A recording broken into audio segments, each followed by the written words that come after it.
My name is Maxwell Colonna-Dashwood. I'm an entrepreneur in coffee.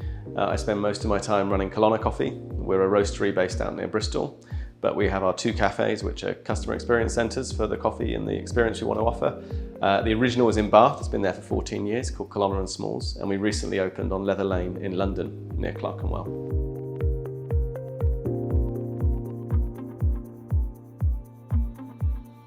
Yeah, so I've just finished writing and I'm about to publish my latest book, The Business of Specialty Coffee.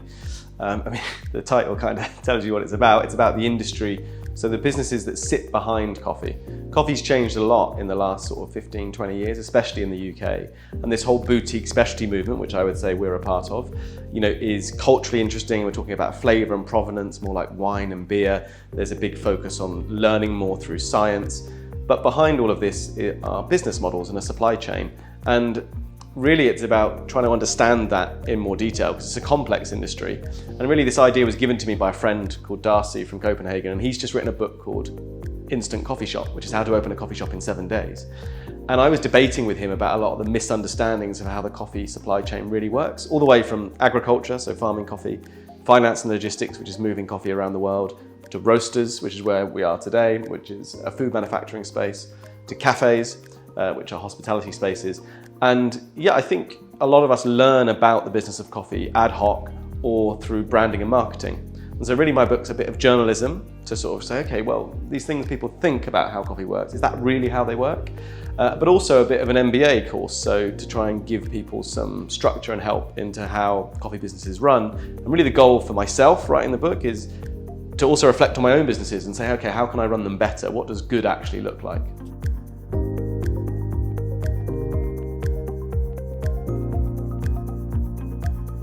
So I used to take part in barista championships, and I won the UK championship 3 times in 2012, 2014 and 15, and you get to go to a world championship and compete against the winners from other countries. And so, it was a very competitive field, and I decided to quote unquote retire in 2015. And I was looking for something competitive, and I stumbled across powerlifting. And actually I found powerlifting for me competitively, I found it more rewarding because it was just very objective. You either pick up the weight or you don't. Whereas I think barista competitions are a little bit more like bodybuilding. It's sort of more of someone's subjective interpretation of who they thought was the best on the day, or who looked the best or sounded the best, etc. But it's not just about competition, of course. It's about this discipline of doing something day to day, right? So people often think that it sounds odd for coffee and powerlifting to mix, but actually for me, there's a ton of crossover. Both of them are really challenging and hard to learn about, and there's loads of information out there and inconclusive science. And so what you're trying to do is become a student of that craft. Coffee's a craft, and I think weightlifting is a craft as well. And you're taking a longer term view of it as well. You're engaging with it every day over time.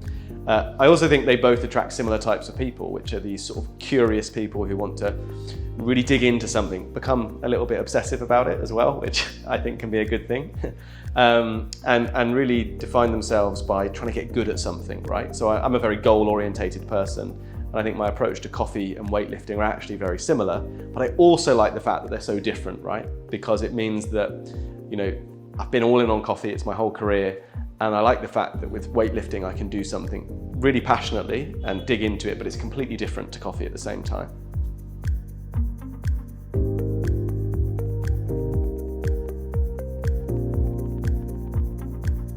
So I think innovation is key in all business, right? It allows you to either rethink or improve and do something better that you're already doing, or big innovations can open up a whole new marketplace or a completely new way of doing things. And I've always been interested in innovation, and a lot of that is about collaborating with different minds and just sort of asking why and just questioning the way things are done. We've had a lot of that in coffee in recent years. And a lot of it isn't just about coming up with new ways to do things, but it's also about looking at the ways things are done elsewhere and saying, well, actually, maybe we could use that and implement that into coffee. There's 5 levels of innovation defined by a Russian engineer called Heinrich Altschuler. And so number 1 is a very basic innovation. It's just a slight tweak to something to make it a little bit better, right? Number 2 is where you put 2 things together, so 2 different functions. Number 3 is where you take something from a completely different field and bring it into your field and apply it.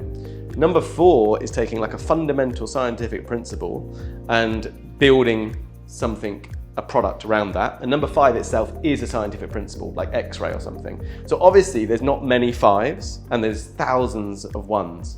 And so I think they're all valuable, but I think in coffee and most industries, you see quite a lot of 1s and 2s, and I think that's about the craft of doing something slightly better. And then the 3s and 4s are when people can come along and just rethink stuff entirely. The innovation I've been involved in is a lot of research-based. So my first book was about water science. And that was really an innovative way in rethinking about how the impact of water changes a given coffee so much, right? So same coffee beans, same equipment, and it tastes completely different depending on the water. And so that's a fundamental principle that you then go and think about, well, okay, so now we know water has an impact, how can we control it?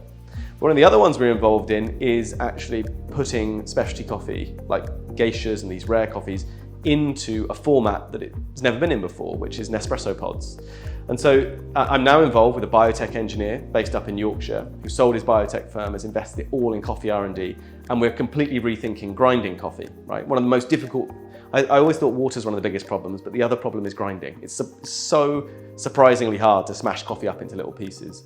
And so I think it's an exciting time to be in coffee, and I think there's a lot of parallels with exercise in that, you know, there's a whole world really looking at going, oh, how can we do this better, right? How can we think about it differently, and how can we improve it? So innovation's super exciting, and I think it's relevant in all fields. I'm a big believer that what you do as your core has to be excellent, right? So you can do something specialist and something niche, like one of my limited release coffees that you see behind me. But actually, what's the quality of coffee that most people drink from us? You know, how your best-selling products, how good are they, and how are they the best, right? And so for me, when I started training with Watson equipment, what impressed me was those fundamental pieces of equipment, like a bench or a dumbbell. Like, how do you take something like that that's been made by lots of people, but make it better than anyone else, and tweak it to make it the best in market? So I love those pieces of equipment from Watson, but also I'm your typical curious lifter. After getting pretty decent at powerlifting, I started to get interested in strongman and grip strength and stone lifting. And so that variety of, you know, I've got a bit of a fetish for bars. So these different bars with different grips and different cambers. So, you know, Watson really is truly one of those incredible specialist businesses that allows me as a curious lifter to pursue my interest in strength sports.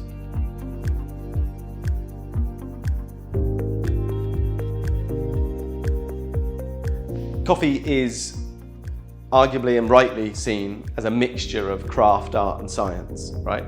I would say my approach to coffee looks at each of these ways of thinking about coffee, right?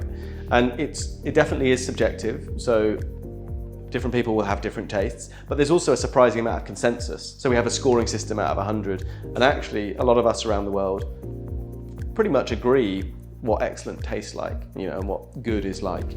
And so my understanding to it is trying to go down to foundational principles, right? And say, okay, well, why was that cup of coffee so great? How much of it was about the type of coffee plant, the way it was fermented, the way it was stored, the way it was roasted? And I think, you know, I admire logic and thinking where people just rethink everything and say, well, let's break it all down and say, well, how much of it is water, how much of it is brewing? And so you can get lost in coffee and, you know, so many details and so many numbers, but I try and bring it back to what's really making this coffee taste the way it's tasting. And then for us as a business, if we can identify an area that's really important, of course we want to try and have more control over that, right? Or try and work with partners who will collaborate with us based on what we're looking to do with coffee. But I'm also, you know, it's unashamed for me that my business is, I'm pursuing my passion and interest in coffee and trying to share that with people and say to people, look, this is what we're trying to achieve, you know, come and try it and see what you think. So the coffee industry values precision and creativity. And really, if I was to say, well, what sets us apart? I think it's an uncompromising commitment to quality. Because actually, when you run a business as a commercial enterprise, of course, you want to please your customers, right? And so that can very quickly lead you down the road of just making a bit of everything to try and please everyone. But actually, you need to know who your customers are and what you're trying to achieve, and then you need to double down on delivering that. So I think, there's a lot of people doing great things in coffee, but I do believe that our commitment to our vision is something that really sets us apart.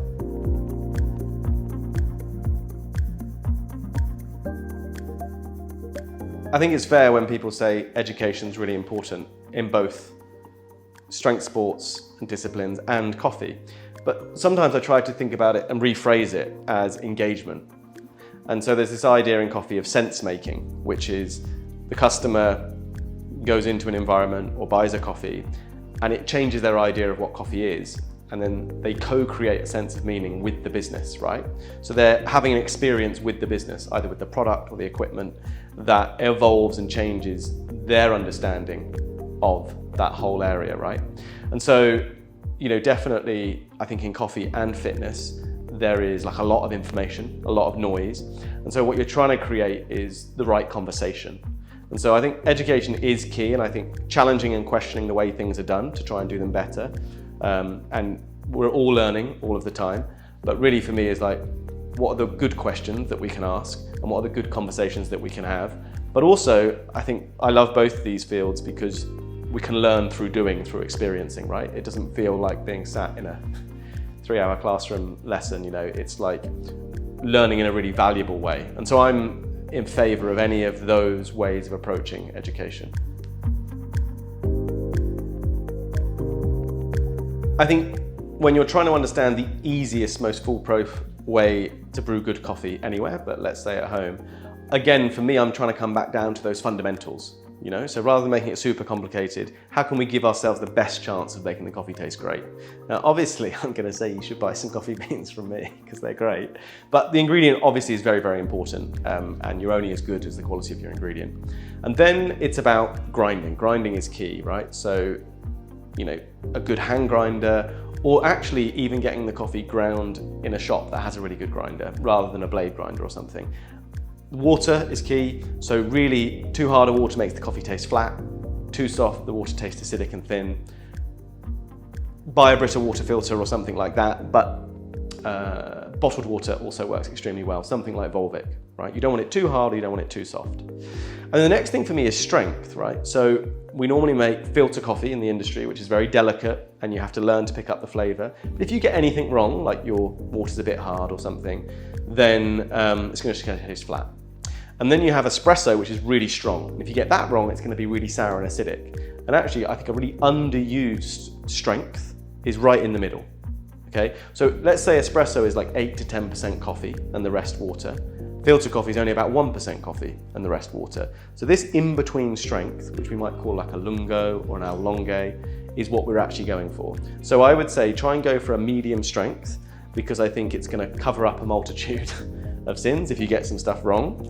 And then, of course, just change the extraction based on what you do or don't like about it. So if it's too thin and too sour, either grind finer or brew it for longer, or if it's too heavy, flat and bitter, do the opposite, grind it coarser or brew it for a shorter amount of time.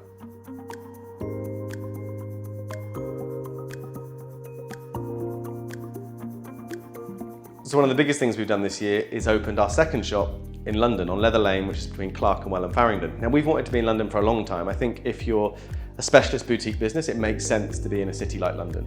Huge population, and when you're boutique and specialist, you're appealing to a smaller audience. So actually these kind of places make a ton of sense. It's also the heart of the UK coffee industry. There's importers, equipment manufacturers there, lots of people. So the opportunity really was, it came out of the blue. It was a friend of mine who runs a coffee company who was looking at a cafe and said, look, we can't take it, but the site's really great. Do you want to look at it? And it was between going to have a look at the site and I walked in and was like, yeah, we'll take it. Because I think it's a feeling that you get. Even though you do the analysis, I think it's a feeling. And it was about 3 months between then and opening. And a friend of mine who's a New Zealand boat builder, a very talented furniture maker, me and him fitted it out together. I have a bit of an art background, so I did stuff on the walls. Let's be clear, he did the majority of the work. But it's been amazing to open our doors in London and have people in London excited that what we've done in Bath, we're bringing to London. And that is the goal of that space, literally to bring that experience that we started 14 years ago, which yes, has evolved. It's always evolving, you're always questioning. could we present coffee slightly differently? Should we add stuff to the menu? It's definitely always evolving, but our core vision has stayed the same since we opened, which is we prioritize a conversation and engagement around coffee, which very few shops do. And so it's really exciting to do that in London, and I feel very fortunate that the opportunity arose.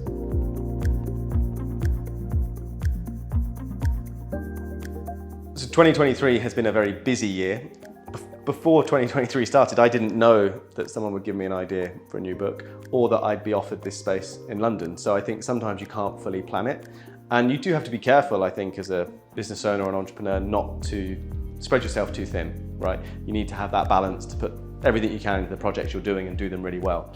So this year's definitely been really busy, and actually what I'd like to do for 2024 is just have a slightly calmer year. I think you need to be really busy and do lots of things. You then need to take time to review and think about them. So I think it sort of undulates in terms of busyness. And also, for the first time next year, I'm having my first child. So I'm trying to keep the calendar a little bit quiet to see. I know everyone says you can't prepare, but I'm trying to prepare in that way by getting that balance between business and life.